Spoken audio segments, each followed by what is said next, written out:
Oke, saya share. Jadi ini sudah.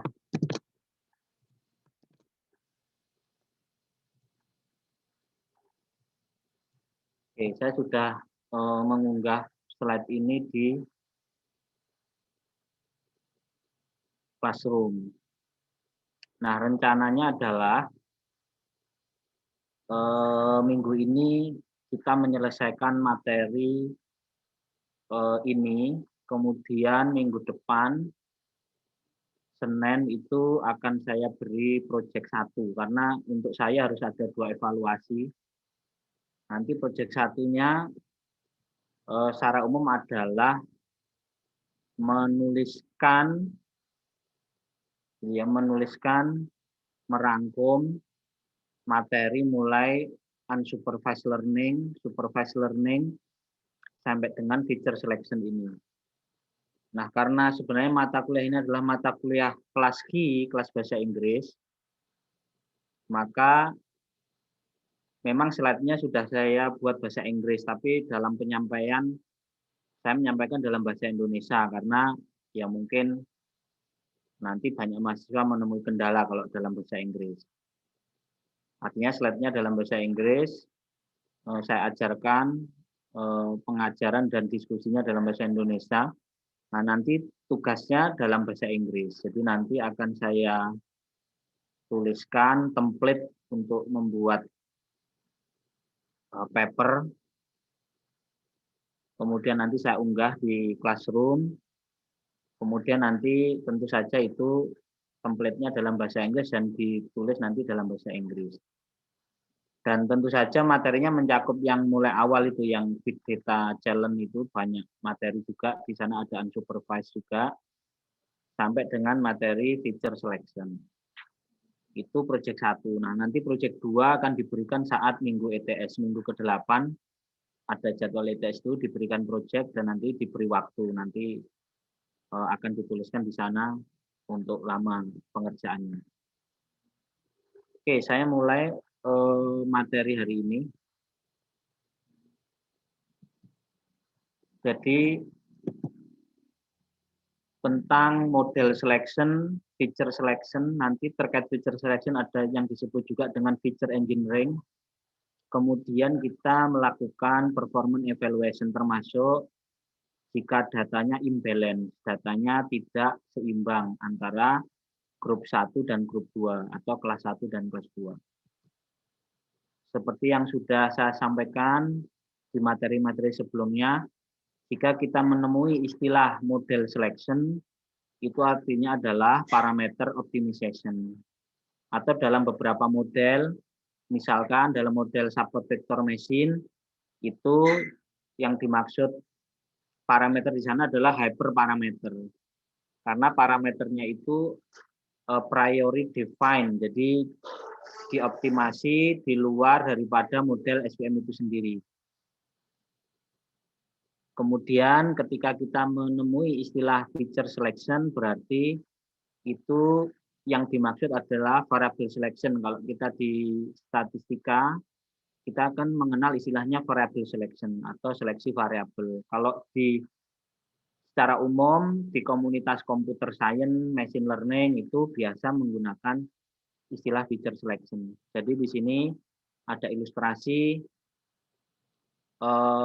Di sana ada kumpulan beberapa alat gitu ya untuk aksesoris termasuk untuk kosmetik begitu. Nah, di antara banyak yang tersedia itu apakah dipakai semua begitu ya atau sebenarnya perlu kita pilih sehingga lebih efisien. Tentu ada alasan-alasan mengapa feature selection itu menjadi penting. Di antaranya adalah ini, jadi feature selection sebelumnya kita ke model selection, yaitu model selection kalau dalam bahasa atau istilah singkatnya itu optimasi parameter gitu ya. Atau kalau di statistika kita mengenal estimasi parameter menggunakan maksimum likelihood, berarti kita mencari penaksir parameter yang memaksimalkan likelihood. Atau kalau dengan pendekatan least square berarti kita mencari penaksir parameter yang meminimalkan jumlahan kuadrat error.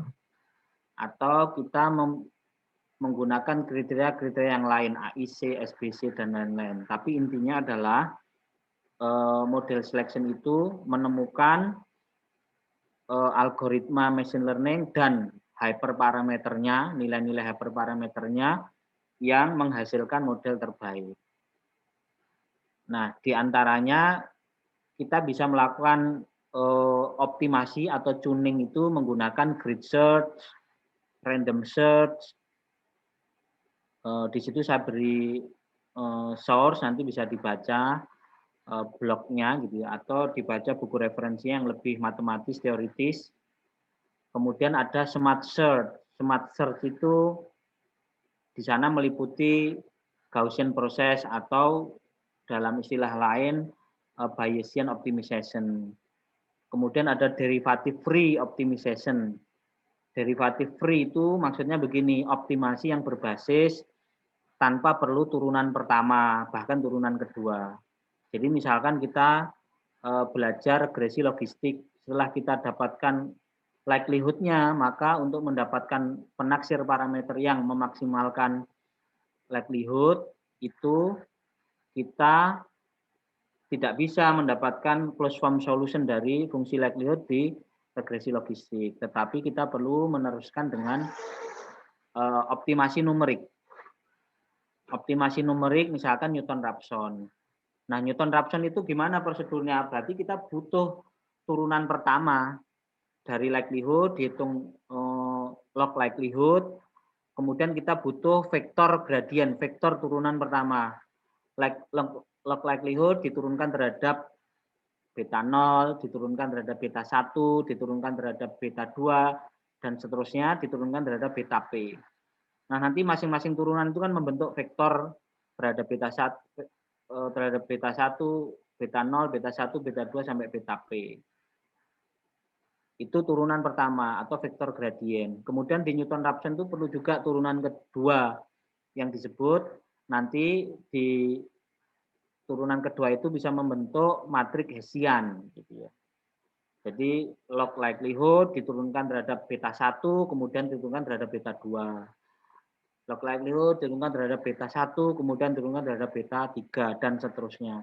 Sehingga membentuk matrik Hessian. Nah, nanti dari vektor gradien dan matrik Hessian bisalah dibuat sebuah algoritma namanya Newton-Raphson. Begitu juga nanti metode-metode iterasi yang lain. Itu berarti metode numeriknya, iterasi numeriknya, optimasinya itu memerlukan derivatif turunan, baik turunan pertama maupun turunan kedua, tergantung jenis algoritma iterasinya. Nah, di sini ada pendekatan lain yang disebut derivative free optimization. Berarti optimasi yang bebas dari penurunan, turunan pertama apalagi turunan kedua. Misalkan ketika nanti kita belajar genetik algoritma, kita belajar beberapa metode optimasi yang lain. Itu tidak perlu menurunkan turunan pertama dan kedua. Nah, itu kita sebut saja sebagai smart search, pencarian yang lebih smart daripada grid search dan random search. Nah, model selection tersebut tentu saja dikombinasikan dengan evaluasi dari model, yaitu kita punya data, kemudian data itu dipecah menjadi training dan testing, kemudian kita optimasi parameternya atau hyperparameternya di training, kemudian kita lakukan prediksi, kemudian kita evaluasi di testing.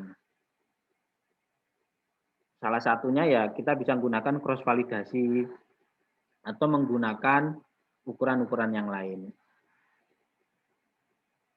Nah, bisa juga data itu kita pecah menjadi training, validation, and testing gitu ya. Jadi training memang sekumpulan data yang digunakan untuk mentraining model kita. Kemudian nanti kita cek hasil prediksinya di data validasi gitu ya. Nanti setelah kita tahu performa di data validasi, kita gunakan untuk memprediksi data testing. Jadi data testing itu kita hanya tahu prediktornya tapi tidak tahu responnya. Ini kalau misalkan di model supervised learning. Nah, di antara package di R yang bisa digunakan secara otomatis memecah data menjadi training testing gitu ya. Sebenarnya kita bisa juga memecah data secara manual gitu ya. Berarti kita membaca indeks dari baris, indeks 1 sampai indeks N, kemudian kita menentukan misalkan 80% training, 20% testing, maka dari N itu kita punya data training sebanyak 80% kali N. Nah, nanti kita random sebanyak 80% kali N, kita random indeks baris keberapa saja, yang terpilih itu menjadi data training, kemudian sisanya menjadi data testing. Itu kalau kita mau melakukan secara manual, kemudian kita coding sendiri begitu ya. Kalau kita mau menggunakan package function yang sudah ada ya bisa aja. Salah satunya ini data preparation itu package-nya. Nanti bisa diklik source yang saya sudah berikan. Kemudian ada juga package yang lain, package caret gitu ya. Kemudian di dalam package caret itu ada function yang namanya create data partition gitu ya. Jadi mempartisi data menjadi training dan testing. Kemudian kita juga mengenal K-fold CV gitu ya. K-fold cross validation. Jadi kalau K-nya itu 5, berarti 5 full, berarti kita memecah data itu menjadi 5 subset. Jadi subset 1, subset 2, subset 3, subset 4, subset 5. Nah, dari subset 1 sampai 5, maka kita gunakan subset yang pertama sebagai testing, sisa subset 4 itu menjadi training. Terus kita hitung evaluasinya untuk performance 1. Misalkan kita hitung akurasinya, spesifisitinya, sensitivity-nya, atau ROC-nya misalkan seperti itu.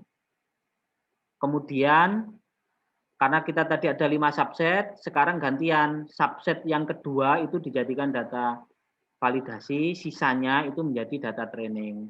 Kemudian kita hitung performanya, entah itu akurasi, specificity, sensitivity, dan seterusnya. Kita lakukan sampai habis. Jadi karena K-nya 5, K-nya 5, maka sampai yang terakhir, subset kelima itu menjadi data validasi, kemudian sisanya menjadi data training. Nah, kalau kita punya K full, berarti kita punya performance sebanyak K gitu ya. Kalau kita K-nya 5, maka ada 5 performance. Jadi performance 1, 2, 3, 4, 5. Ini performance yang ada di data validasi ya. Yang ada di blok warna biru. Jadi performance di data validasi. Nah, karena kita punya 5 performance, maka nilai K-fold cross validation-nya adalah ya rata-rata dari performance di setiap data validasi.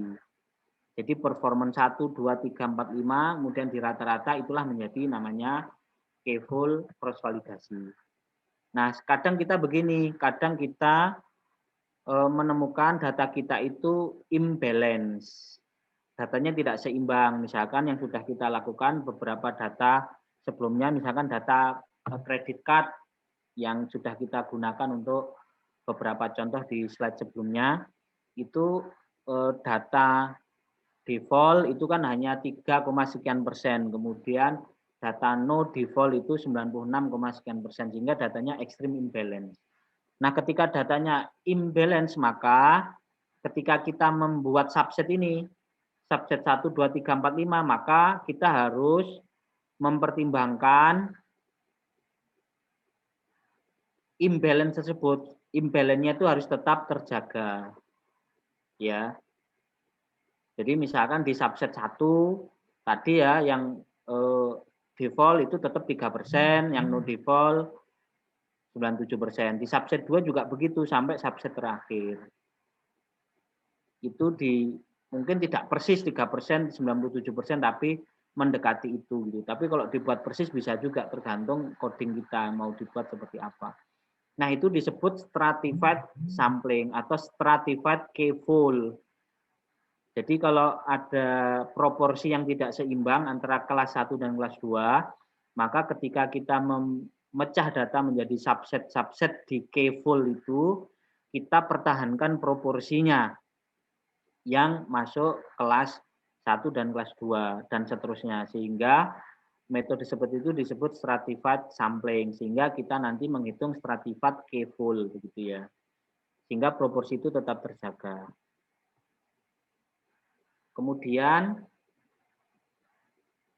cara kita jadi seperti ini seperti yang di sebelah kanan. Misalkan kita punya data training, kemudian kita punya label di data training, maka kita punya alternatif solusi 1, hyperparameter values yang pertama yang atas. Kemudian diterapkan ke metode yang kita gunakan, kemudian kita hitung performanya k-fold misalkan seperti tadi. Ada 5 full CV. Terus kita punya alternatif hyperparameter yang kedua. Terus kita terapkan ke model learning kita, kemudian kita hitung k-fold CV-nya. Kemudian kita punya alternatif yang lain lagi yang terakhir. Kemudian kita aplikasikan ke algoritma kita dan kita hitung CV-nya. Nah, dari beberapa alternatif hyperparameter itu mana yang memberikan hasil yang paling baik. Itu kita sebut best hyperparameter value, sehingga kita bisa mendapatkan model yang terbaik. Jadi contoh misalkan waktu SVM kemarin, kalau C-nya itu kita setting 1, kemudian sigma di radial basis function atau Gaussian kernelnya adalah setengah, berarti C-nya 1, sigmanya setengah, kita terapkan ke SVM, cross validasinya berapa. Kemudian nilai C-nya kita naikkan, C-nya jadi 5, sigmanya tetap setengah.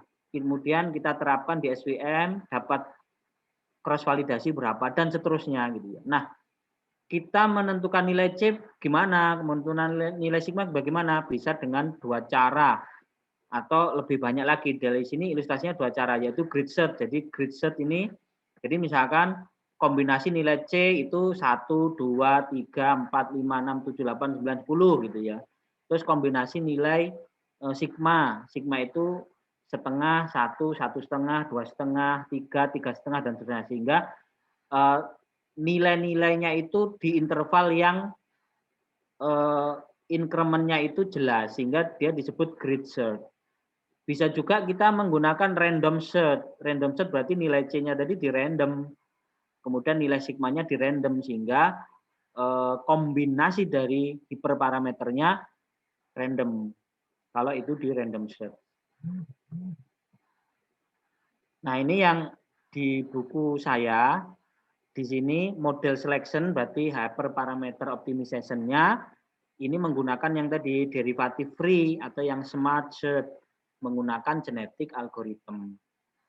Jadi di sini ilustrasinya kita ada data, kemudian ada model SVM, kita aplikasikan ke data, terjadilah learning, kemudian dievaluasi pakai apa, misalkan k-fold validasi, gitu ya. Kemudian kita mempunyai nilai C dan sigma yang didapat di iterasi pertama, misalkan dimasukkan ke genetic algorithm, kemudian di genetic algorithm itu ada yang namanya seleksi, mutasi, pindah silang atau crossover, kemudian populasinya terupdate, jadi punya populasi offspring, anak, jadi populasi awal itu orang tua, setelah terjadi seleksi, mutasi, kawin silang, dan lain-lain, itu mendapatkan kromosom anak atau offspring, sehingga muncullah solusi yang baru, yaitu dari hasil keturunan dari solusi awal. Nah, kemudian dimasukkan lagi ke SVM, diiterasi,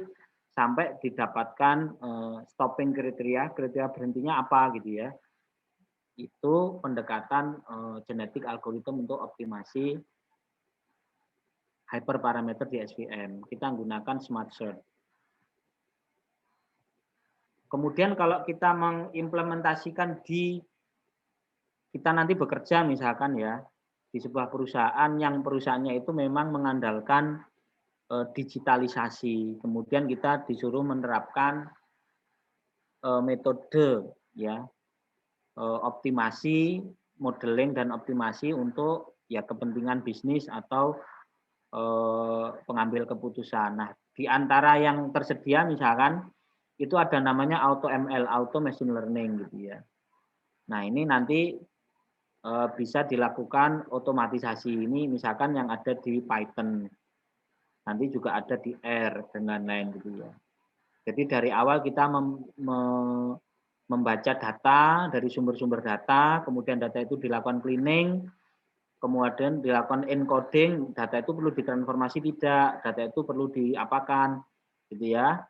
Namanya pre-processing, setelah didapatkan data clean, atau data juga dilakukan encoding, scaling atau transformasi, kemudian dilakukan feature engineering. Feature engineering ini berarti dari variabel yang ada kita bisa memunculkan variabel baru.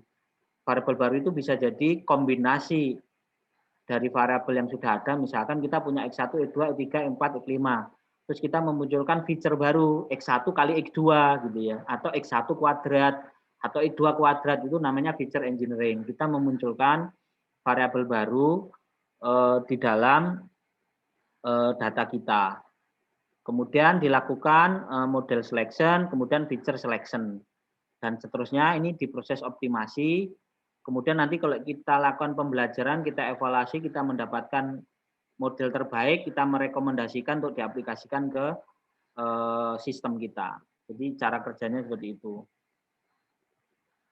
Jadi ketika kita mengaplikasikan data, melakukan training, kemudian nanti kita ada sistem yang datanya itu kalau di big data, datanya datang terus ya, data harian itu bisa datang terus setiap saat, maka kita mestinya punya data history untuk melakukan training. Jadi di data masa lalu itu dilakukan prototype model kandidatnya apa saja, misalkan itu klasifikasi misalkan regresi logistik, analisis diskriminan, support vector machine, neural network, decision tree, misalkan random forest, dan lain-lain banyak sekali prototype modelnya. Kemudian kita lakukan training. Training berarti di dalamnya ada algoritma setiap model tadi, kemudian dilakukan prediksi, dievaluasi di data validasi, kemudian dilakukan evaluasi. Nah, setelah dilakukan evaluasi, kita mendapatkan rekomendasi model terbaik. Nah, nanti setelah kita mendapatkan model terbaik, model yang tadi yang direkomendasikan dideploy ke data yang ada di sistem, yang mana datanya itu bisa real time, bisa terrecord secara real time karena ada data baru. Ini terutama di perusahaan-perusahaan yang berbasis digital. Kemudian nanti model tersebut dideploy, dimasukkan ke sistem, kemudian bisa langsung dilakukan otomatisasi terhadap data-data yang ada di sistem secara real time. Kemudian dilakukan online evaluation. Jadi khusus di bagian historical data tadi, seperti yang sudah kita jelaskan sebelumnya, itu kita bagi menjadi data training, kemudian data validasi. Di data training dilakukan training dalam model training, kemudian ada hasil, kemudian dilakukan tuning hiperparameter, dioptimasi atau namanya model selection. Kemudian hasil validasi, model selection dan seterusnya itu diintegrasikan sehingga kita akan mendapatkan model yang akan direkomendasikan. Jadi seperti ini di hyperparameter tuning kita dapatkan base hyperparameter, kemudian kita aplikasikan itu di data training, kita mendapatkan base model parameter untuk data training. Kemudian secara siklus tadi kita bisa terapkan ke data yang dimana ada sistem online, kemudian bisa dievaluasi secara online dan nanti bisa dievaluasi model itu setelah sekian periode, misalkan mau dievaluasi apa per minggu atau per bulan atau per kuartal begitu ya. Selama model itu masih menunjukkan performa yang baik, biasanya ya dipertahankan. Nanti kalau model itu ternyata performanya menurun, maka dievaluasi, diimprove, sistemnya di periode evaluasi tadi. Ada yang mungkin mingguan, ada yang bulanan, kuartalan, atau tahunan. Ini kalau online evaluation. Jadi data-datanya ada yang real time gitu ya, sehingga perlu juga evaluasi secara online. Jadi kalau data itu selalu datang secara real time, maka kita perlu juga melakukan evaluasi terhadap hasil prediksi terhadap data real kita. Kemudian ada feedback, nanti di periode evaluasi yang entah tadi mingguan, bulanan, kuartalan, atau tahunan, itu kita evaluasi lagi modelnya, apakah perlu dipertahankan atau perlu ditingkatkan, diimprove, dan lain-lain. Kemudian tadi setelah ada data baru, maka memunculkan model 2. Jadi berarti di sini model yang sebelumnya itu mungkin sudah mengalami penurunan evaluasi performanya, kemudian dimunculkan alternatif model 2, kemudian dilakukan training lagi dan seterusnya. Oke, selanjutnya feature selection tadi adalah seleksi variabel. Kemudian ada feature engineering. Feature engineering itu mengekstrak variabel baru. Variabel baru bisa jadi gini, misalkan ya, kita belanja online itu kita ada data kita, kapan kita login, kapan kita belanja, kemudian kapan kita terakhir kali belanja begitu ya. Terus kemudian sebelumnya kapan kita belanja, sebelumnya lagi kapan kita belanja, dan seterusnya. Terus selain itu bisa direkod kita belanja barang apa, sebelumnya belanja barang apa, sebelumnya lagi belanja barang apa. Nah, kan itu terikot di sebuah variabel. Nah, kita bisa menggunakan feature engineering untuk menghitung, misalkan begini, terakhir kita belanja kapan, sebelumnya kita belanja kapan. Nah, kita bisa menghitung waktu belanja terakhir dengan belanja sebelumnya. Maka kita bisa memunculkan waktu yang diperlukan untuk belanja lagi. Berarti kita muncullah variabel baru, yaitu time to event, waktu antar belanja gitu ya. Bisa yang belanja terakhir ke belanja sebelumnya, atau nanti bisa ditambahkan lagi belanja yang sebelumnya ke belanja yang sebelumnya lagi, dan seterusnya. Kita bisa memunculkan variabel baru. Itu namanya feature engineering. Nah, dari feature engineering nanti bisa dievaluasi di feature selection-nya, apakah perlu dipakai atau di-exclude, dikeluarkan, sehingga didapatkan performa yang lebih baik. Nah, di paper saya yang kedua ini, yang di slide saya sebelumnya juga sudah muncul, itu kaitannya dengan predictor selection. Feature selection dalam hal ini, di sini pendekatannya embedded. Di feature selection itu ada beberapa pendekatan. Nah, mengapa kita itu perlu melakukan feature selection? Perlu nggak sih gitu ya? Mengapa nggak gini? Ya sudah, semua variabel aja yang ada dipakai saja begitu ya. Nah, itu kalau prediktornya itu ada sebanyak 5 atau 10 mungkin masih oke gitu ya. Tapi ketika kita bekerja di data real, di pekerjaan real, di perusahaan-perusahaan berbasis digital, mungkin fiturnya itu ratusan. Sehingga kalau fiturnya ratusan, itu terjadi curse of dimensionality. Yang pertama itu overfitting. Jadi overfitting itu gini, kalau kita gunakan feature atau prediktor sebanyak-banyaknya, maka memang di data training itu performanya akan bagus gitu ya.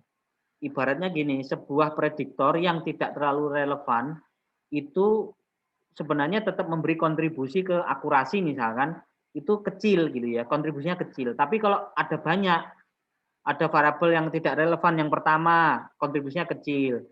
Ada variabel yang tidak relevan yang kedua, kontribusinya kecil. Nah, itu kalau ada banyak, dijumlahkan kontribusi kecil-kecil itu jadi besar juga.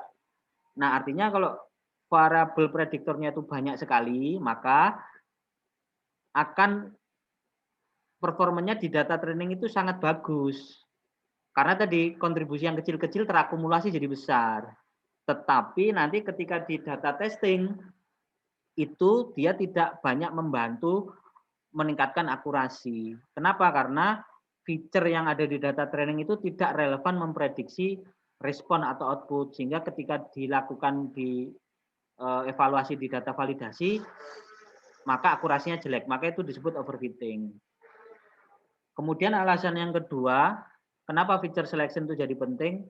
Ya, kalau model itu lebih simple dengan prediktor yang lebih sedikit dan lebih explainable gitu ya, lebih mudah dijelaskan karena variabelnya lebih sedikit, maka itu lebih baik daripada variabelnya banyak ketika dieksplanasi penjelasan interpretasinya sulit. Apalagi variabel-variabel itu saling ada keterkaitan dan begitu banyak maka jadi sulit, tidak simpel. Kemudian ada yang ketiga prinsipnya garbage in, garbage out, yaitu kalau prediktornya itu tidak relevan gitu ya, ya nanti akan menghasilkan output prediksi yang juga tidak terlalu bagus karena prediktor itu tidak relevan untuk menjelaskan respon. Nah, dalam hal feature selection, jadi kan feature selection itu bisa diterapkan ke metode unsupervised learning. Ya, metode seperti clustering, kemudian metode seperti dimension reduction, principal komponen, vector analysis, dan lain-lain. Kemudian feature selection itu diterapkan ke metode supervised learning. Nah, ketika di supervised learning itu ada 3 pendekatan utama, yaitu pendekatan filter, kemudian pendekatan wrapper, kemudian pendekatan intrinsik. Nah, intrinsik ini bahasa lainnya adalah embedded gitu ya, embedded. Jadi secara garis besar bisa diilustrasikan seperti ini. Jadi ada feature selection itu yang terkait juga dengan namanya dimensional reduction. Kemudian di feature selection itu mau untuk apa? Untuk unsupervised learning atau untuk supervised learning. Kalau supervised learning maka 3 metode utama pendekatannya adalah filter method, wrapper, dan intrinsik atau embedded. Nah, kalau diilustrasikan seperti ini. Filter method itu, jadi kalau kita punya sekumpulan prediktor, kemudian kita menseleksi prediktor mana saja yang menjadi base subset. Kemudian diterapkan ke algoritma pembelajaran atau machine learning-nya. Kemudian diukur evaluasinya. Nah, yang termasuk metode filter itu misalkan gini, secara univarit ya, menggunakan korelasi. Jadi misalkan prediktor 1 dengan respon itu korelasinya tinggi atau kecil. Prediktor 2 dengan respon itu korelasinya kuat atau lemah, dan seterusnya. Nah, nanti kita bisa menggunakan threshold, misalkan thresholdnya itu kalau korelasinya lebih dari 0,3 misalkan, maka kita anggap kuat terus kita masukkan ke dalam model. Kalau kurang dari 0,3 atau minus 0,3 absolut gitu ya, maka kita anggap lemah kemudian kita exclude, kita tidak gunakan. Bisa juga menggunakan yang berbasis hipotesis testing. Jadi misalkan korelasi tadi kita hitung p-value-nya, ada uji korelasi hipotesis, korelasinya signifikan, korelasinya tidak signifikan. Nah, nanti kalau p-value-nya gitu ya, itu disimpulkan dia signifikan, maka prediktor itu dimasukkan dalam model. Kalau tidak, maka dikeluarkan dalam model gitu ya. Kemudian berbasis information gain or for variable selection. Nah, nanti ada namanya variable important dan lain-lain gitu. Nah, itu model-model yang pendekatannya filter method.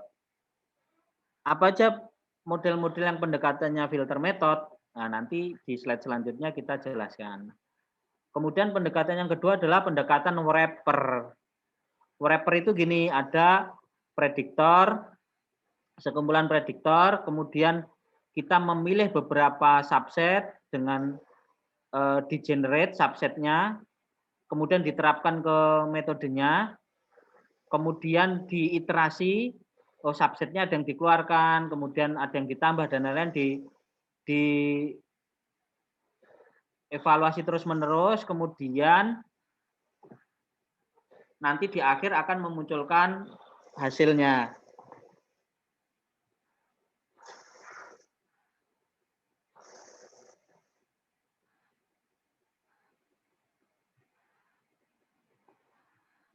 Kemudian pendekatan yang ketiga yaitu embedded method.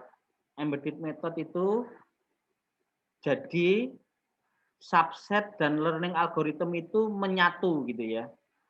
Menyatu. Sehingga nanti di akhir itu hasil pembelajarannya itu adalah optimasi parameter sekaligus feature selection. Jadi kalau tadi ada model selection sama feature selection, yang pendekatan embedded ini model selection dan feature selectionnya itu menyatu menjadi satu dalam algoritmanya. Nah, nanti di embedded itu salah satunya misalkan ada lasso, list, absolute, shrinkage, and selection operator. Seperti yang di chapter saya yang di depan tadi itu menggunakan lasso salah satunya. Kemudian juga menggunakan misalkan random forest for variable selection dan lain-lain. Nanti ada mengenal istilahnya elastic net, scat, smooth fit, absolute deviant dan lain-lain. Itu embedded.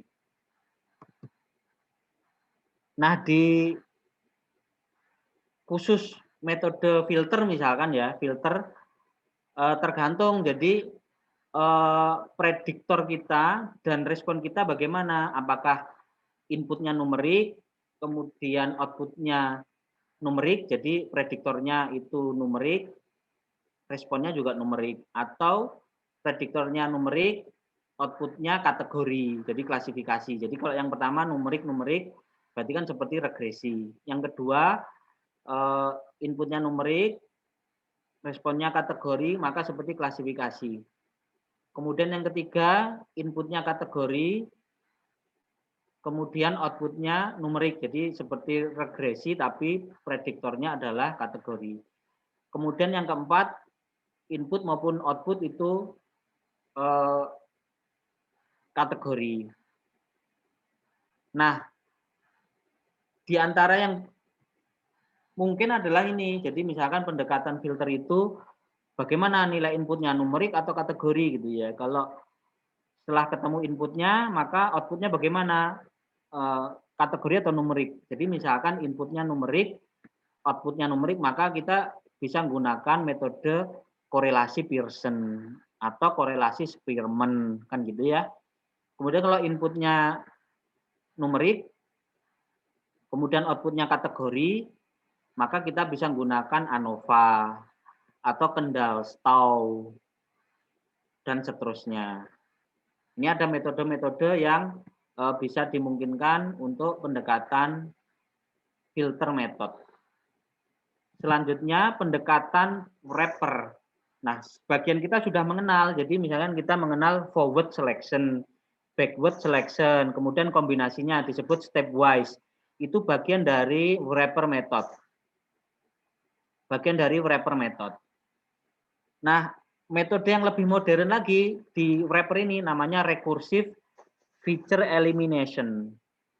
Nah, ini misalkan salah satunya ada EFS, itu package DR yang menggunakan atau menerapkan wrapper method dengan RFA, recursive EFS itu ensemble feature selection. Kemudian ada juga recursive feature selection begitu ya. Nanti bisa di klik, kemudian materinya bisa didapat di sana. Kemudian selanjutnya yang embedded. Embedded itu beberapa package DR yang sudah ada, misalkan Penalize SVM. Jadi model dasarnya itu support vector machine, kemudian diberi penalize. Jadi embedded itu pendekatannya adalah regularize. Regularize itu bahasa lainnya penalize. Jadi fungsi tujuannya diberi penalti atau bahasa lainnya regularisasi. Nah, ini sudah ada package-nya penalize SVM. Kemudian ada package yang lain namanya GLMNet, jadi Generalized Linear Model Net. Nanti di dalamnya ada lasso, ada elastic net, ada scat, ada elastic scat. Kemudian ini package GLMNet diterapkan untuk prediksi di beberapa kasus. Nah, ini nanti ini bisa dibaca papernya, saya sudah mengunggah juga di Classroom. Nanti bisa dibaca tentang studi kasusnya. Nah, lebih lanjut lagi, di sini ada juga feature select gitu ya, ada GitHub-nya, di sana ada source code-nya, ada MATLAB, kemudian ada source code dari bahasa lain yang mendukung untuk menjalankan feature select ini. Jadi cara kerjanya adalah ya dia ada filter method, kemudian wrapper, kemudian embedded, kemudian dikombinasikan dengan online method.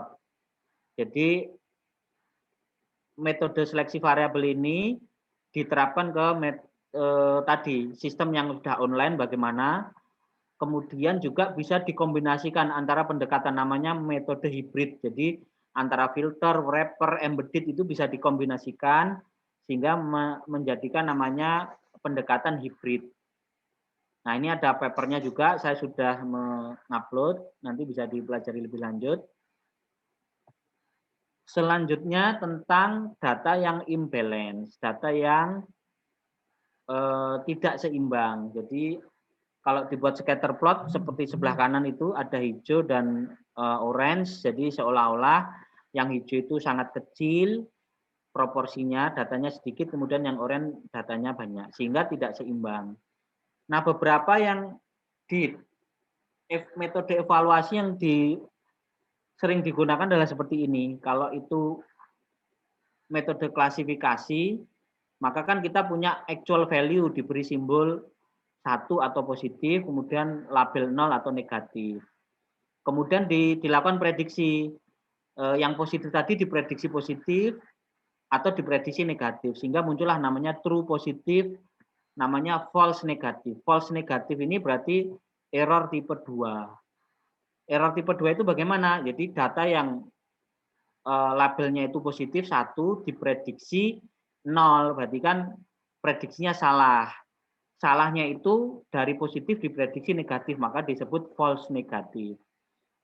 Begitu juga kebalikannya, kalau data yang sebenarnya itu positif, kemudian dia diprediksi positif menjadi true negatif gitu ya. Mohon maaf, data sebenarnya negatif 0, kemudian diprediksi negatif maka menjadi true negatif.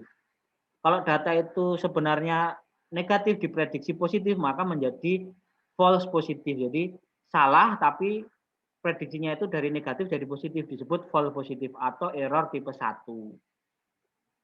Nah, kita biasa menghitung ini akurasi, presisi, dan recall. Nah, akurasi itu ya pasti jumlahan di diagonal dibagi total pengamatan, berarti itu akurasi. Kalau presisi itu disebut juga positive prediction value. Atau recall itu bahasa lainnya sensitivity, itu disebut true positive rate. Nah, ada metode lain, jadi yang biasa kita pakai juga, terutama untuk data imbalance, itu adalah namanya AUC, Area Under Curve. Curve-nya disebut ROC, Receiver Operating Curve, gitu ya. Berarti Area Under Receiver Operating Curve. Jadi yang disebut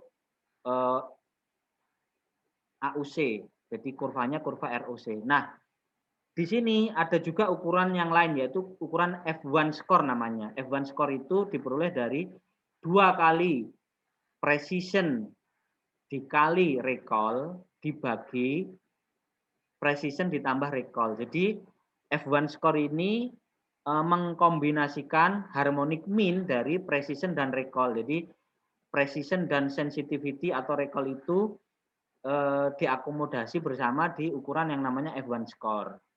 Nanti ada beberapa ukuran-ukuran yang lain. Nah, ini ada beberapa riset yang menyatakan begini, karena memang pada umumnya kalau datanya imbalance itu digunakan kurva ROC, kemudian dihitung nilai AUC, Area Under Curve, AUC. Nama curve-nya ROC, berarti AUROC begitu ya, Area Under ROC Curve. Nah, di sini ini penelitian dia menyatakan ROC curve itu bisa misleading kalau data imbalance. Padahal ini umumnya dipakai ini ROC kalau data imbalance ya. Nah, dia membandingkan dengan precision recall.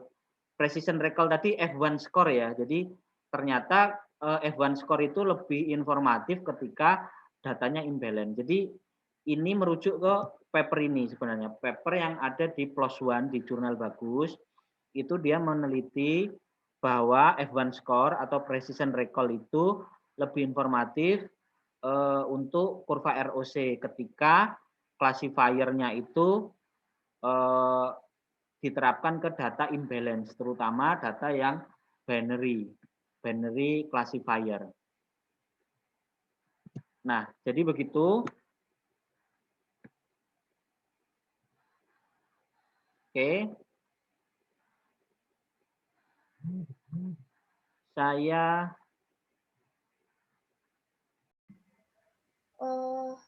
tadi ini saya mau tanya, apakah ada patokan tertentu data itu disebut imbalance? Tadi kan Bapak contohnya 96, sekian sama 3, sekian. Nah, itu kan terlihat sekali ya, Pak. Apakah kalau misalnya 70-30 itu juga bisa disebut imbalance? Gitu. Oke. Jadi data imbalance, yang jelas kalau data itu balance pasti proporsinya hampir sama. Sama itu kan idealnya 50%, 50% begitu ya. Tapi ya dalam kenyataan ya mungkin nggak seperti itu, kecuali datanya data simulasi begitu. Nah, bisa jadi kan 51%, 49%, 55%, 45% kan begitu faktanya. Nah, artinya ukuran balance imbalance itu tidak ada definisi sebenarnya, tapi secara logika atau common practice, jadi kebiasaan yang umum. Jadi kalau dia jauh dari, misalkan ya, jauh dari 50 banding 50, berarti semakin jauh masih dinyatakan semakin tidak balance. Nah, memang beberapa peneliti itu ada yang mengklasifikasikan, misalkan gini, imbalance, balance, kemudian smooth, imbalance, kemudian nanti ada medium imbalance, kemudian ada extreme imbalance. Terus kemudian dia membuat kalau smooth balance itu proporsinya sekian sampai sekian gitu ya. Terus kalau moderat itu sekian sampai sekian. Kemudian kalau ekstrim itu sekian sampai sekian. Nah, dia mendefinisikan itu. Nah, itu ya sah-sah saja. Itu kan dia tidak ada begini, tidak ada konsensus kesepakatan bahwa ilmuwan itu yang disebut ekstrim itu proporsinya sekian, kemudian moderat sekian, smooth itu sekian, tidak ada. Tetapi sebagai peneliti bisa aja dia mendefinisikan menurut dia gitu ya. Nah, kalau kita bagaimana ya terserah, kita mau merujuk misalkan sudah ada, nanti bisa dicari referensi peneliti ini itu mendefinisikan begini, terus kita mengikuti ya nggak masalah gitu ya. Tetapi kalau tadi misalnya contohnya 30%, 70% ya sudah jelas imbalance begitu ya. Kenapa? 30% itu loh, separuhnya 70% nggak ada. Jadi ibaratnya kelas pertama itu 30%, kelas 2 70%. Berarti kan tidak ada separuhnya kan gitu ya. Kan kalau separuhnya aja kan 33% sama 66% gitu ya. 33,33% sama 66,66% misalkan begitu. Itu kan satu kelas itu 2 kali lipatnya. Nah, apalagi kalau itu tadi misalkan 30-70% sudah jelas imbalance. Artinya semakin jauh dari porsi 50-50 pasti dia semakin imbalance. Semakin jauh dari porsi itu maka semakin ekstrim gitu ya. Terus makanya terus ada yang memberi label ekstrim imbalance. Jadi kalau data-data finansial seperti yang saya sampaikan kemarin contohnya 3%, 97% itu pasti ekstrim imbalance gitu ya. Tidak seimbang yang ekstrim.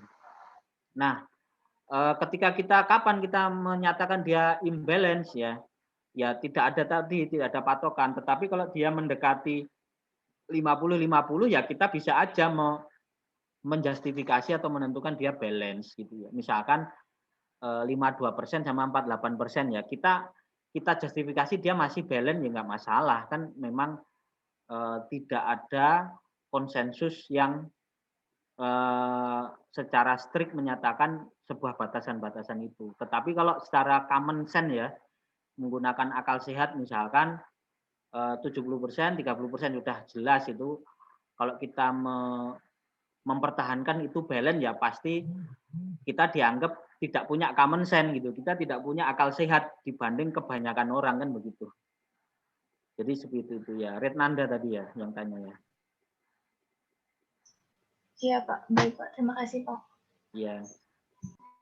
Nanti kalau mau misalkan nulis tugas akhir atau apa, mau yang lebih presisi terus ada rujukannya nggak apa-apa, nyari paper yang dia menyatakan ring sekian-sekian itu didefinisikan tingkat imbalance-nya, terus nanti dirujuk ya nggak masalah gitu ya.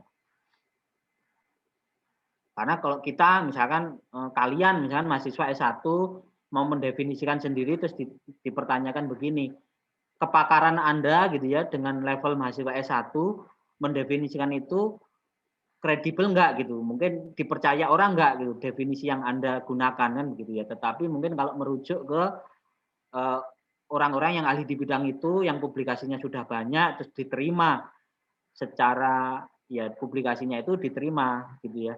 Artinya tidak banyak yang mengkritik di dalam paper-paper yang lain, berarti kan berarti bisa diterima secara umum begitu. Terus kita berarti tinggal merujuk saja. Oke, yang lain silahkan. Pak, saya mau nanya. Ya, Fatki silahkan. Itu tadi Pak, yang apa? Yang masih awal-awal sih Pak. Yang feature engineering itu Ya. beda sama feature selection atau feature Ya. selection itu di dalamnya engineering Pak? Ya, oke sudah ya. Jadi mestinya yang betul itu feature engineering dulu, baru feature selection. Jadi gini, kan kita punya data ini, data mentah dari kasus yang kita tangani ya. Responnya Y, prediktornya X1, X2, X3 sampai XP gitu ya. Berarti itu kan prediktor asli kan, prediktor hasil pengamatan kan ya. Nah, yang disebut feature engineering itu berarti kita meng-create variabel baru di luar variabel pengamatan. Jadi misalkan X1 sampai XP terus kita nambahkan X1 kuadrat begitu ya, X2 kuadrat. Kemudian kita nambahkan interaksi antara X1 kali X2. Kan X1 X2 itu kan berarti variabel baru yang kita hasilkan dari perkalian dari variabel yang sudah ada gitu ya. Itu namanya feature engineering. Nah, feature engineering itu biasanya kita ada beberapa cara mendapatkannya. Bisa jadi itu pendapat dari orang yang mungkin orang bekerja di bidang itu lama gitu, kemudian dia dapat sense gitu ya. Dia punya intuisi, kemudian dia menyarankan begitu. Itu mestinya begini. Nah, akhirnya muncullah variabel baru yang itu merupakan hasil transformasi, hasil kombinasi atau apapun itu dari variabel yang sudah ada. Cara yang kedua bisa jadi feature engineering itu hasil eksplorasi. Jadi data-data yang sudah ada kita eksplorasi pakai scatter plot, pakai kernel density estimator, pakai berbagai macam-macam alat deskriptif, visualisasi dan lain-lain. Kemudian kita ternyata menemukan pola. Oh, ada ternyata kalau ini dan ini itu ada pola yang unik begini sehingga diduga berkontribusi kepada akurasi dan lain-lain. Nah, akhirnya kita memunculkan variabel baru itu hasil eksplorasi. Nah, itu disebut feature engineering. Nah, feature engineering itu, jadi kalau gini, kalau kita tidak melakukan feature engineering, maka feature selection kita itu kita lakukan dari variabel yang sudah ada. Variabel yang sudah ada, terus kita lakukan feature selection. Tetapi kalau di proses penelitian kita itu ada proses namanya feature engineering yang kita itu tertarik memunculkan variabel baru, maka feature selection-nya dilakukan setelah feature engineering. Jadi setelah ada variabel-variabel baru dilibatkan, maka feature selection-nya baru dilakukan di akhir. Kan begitu. Jadi kalau tidak kan lucu. Jadi misalkan feature selection, jadi beberapa variabel sudah dihilangkan, kemudian dilakukan feature engineering. Jadi kan jadi pasti ada variabel yang sudah hilang di awal begitu ya. Jadi kalau di proses kita itu meliputi dua feature selection maupun feature engineering, maka feature engineering-nya diselesaikan dulu, kemudian metode-metode feature selection-nya dilakukan setelah ada variabel-variabel baru hasil feature engineering tadi. Ya, jadi gitu ya, Fatki ya. Iya, Pak. Terima kasih, Pak. Ya. Oke, ada pertanyaan lagi? Pak, saya mau tanya. Ya, Widya silahkan. Tadi yang di apa K-Vault itu kan Ya. yang misal kalau pas dibuat subset terus ada satu yang misalnya yang misalnya dibuat 5 yang 4 imbalance yang satu enggak. Tadi itu kalau misalnya mau Bapak bilang harus dipertahankan proporsinya itu gimana Pak ya? Ya. Jadi ini ya. Jadi kalau dia misalkan tadi contohnya misalkan gini. Kelas 1 itu 5%, kelas 2 itu 95% gitu ya. kita misalkan punya data 1000, terus kita bagi menjadi 5-fold, berarti kita bagi menjadi 5, berarti data subset 1 itu 200, subset 2 200, sampai dengan subset 5 itu 200. Maka kalau kita menerapkan namanya stratified, itu maka di subset 1 yang 200, itu 5%-nya harus tetap kelas 1, 95%-nya kelas 2. Di subset 2 juga begitu, 5% itu dari kelas 1, 95% dari kelas 2, sampai dengan subset kelima begitu. Itu namanya stratified sampling. Kemudian nanti dihasilkan stratified k-fold. Nah, kalau kita membagi data tadi, datanya 1000, kita bagi jadi 5, jadi 200, 200, 200, terus kita random saja tanpa mempertahankan proporsi. Kan bisa jadi begini, di subset 1 itu proporsinya berubah. Misalkan jadi balance dia. Misalkan ya,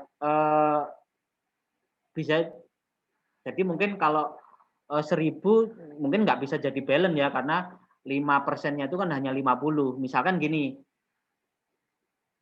di subset 1 itu kan 200, jadi yang 40 itu kelas 1, kemudian yang 160 kelas 2. Berarti kan yang kelas 1 tinggal sisa 10 itu terdistribusi di subset 2, subset 3, subset 4, subset 5, sehingga proporsi di subset 1 tadi kan ya 40 dibanding 160, bukan lagi 5% banding 95%. Nah, itu kalau seperti itu nanti itu bias, hasil klasifikasinya itu tidak baik.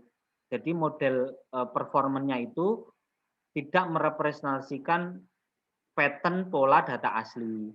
Maka supaya pola data asli itu terwakili, maka dilakukan stratified sampling. Jadi misalkan cara paling gampang gini, misalkan 1000 ya, kemudian 5% kelas 1, 95% kelas 2, maka 5%-nya dari 1000 berapa? Kan 50. Maka cara paling gampang gini, 1000 itu saya pisahkan dulu 50 yang kelas 1 sama 950 yang kelas 2. Nah, dari 50 tadi saya pecah jadi 5, saya random. Jadi 5 subset 1, 2, 3, 4, 5, tetapi itu isinya kelas 1 semua. Kemudian 950 itu saya pecah menjadi 5 juga, subset 1, 2, 3, 4, 5 random. Nah, nanti baru saya gabung subset 1 di kelas 1 sama subset 1 di kelas 2. Saya gabung, saya merging, maka saya akan punya data sebanyak 200, tetapi proporsinya pasti terjaga. 5% kelas 1, 95% kelas 2. Begitu juga nanti subset 2, 3, sampai 5 terjaga. Jadi itu namanya stratified. Jadi walaupun dia di random, randomnya kan random masuk ke subset 1, 2, 3, 4, 5 randomnya, tetapi proporsinya itu masih sama. Itu namanya stratified. Nah, dengan stratified itu, maka nanti hasil evaluasinya itu sesuai dengan karakteristik data hasil, sehingga misalkan dia menghasilkan cross validasi berapa, maka hasilnya itu tidak bias, cenderung bisa dipercaya, daripada kalau di random tadi kemudian proporsinya tidak terjaga, sehingga di antara masing-masing subset itu proporsinya jadi beda-beda, sehingga nanti hasil akhirnya itu tidak merepresentasikan proporsi awal, sehingga hasilnya itu bias. Jadi gitu, Widya. Jelas, Widya? Iya, Pak, sudah kebayang. Oke. Terima kasih, Pak. Ya. Yang lain ada lagi? Pak, maaf Pak, mau nanya. Ya, Nadia, silakan. Recordingnya tuh di-upload di mana ya, Pak? Ya, belum saya upload. Jadi, Oh iya, Pak. Ya, karena ini nanti akan ada tugas yang mungkin bisa saya upload hari ini atau besok, dan akan saya bahas Senin depan, maka recordingnya akan saya posting di mungkin nanti week 8 di Classroom week 8, tapi mungkin saya postingnya minggu ini mungkin gitu ya. Nanti diingatkan saja, mungkin saya kadang nggak sempat lupa gitu ya, karena recordingnya tersimpan di file di email. Nah, nanti akan saya posting, saya masukkan di week 8. Week 8 itu nanti akan saya isi dengan link-link untuk recording, nanti bisa dimanfaatkan, dibaca ulang untuk menyusun tadi yang tugasnya tadi. Ya, gitu. Memang belum saya posting ya, Nadia ya. Iya, Pak. Makasih, Pak. Ya, sementara bisa membaca yang YouTube-nya yang dari Big Data Challenge itu dibaca lagi, nanti sambil nunggu recording perkuliahan. Oke, ada lagi? Ada lagi? Yang lain? Cukup?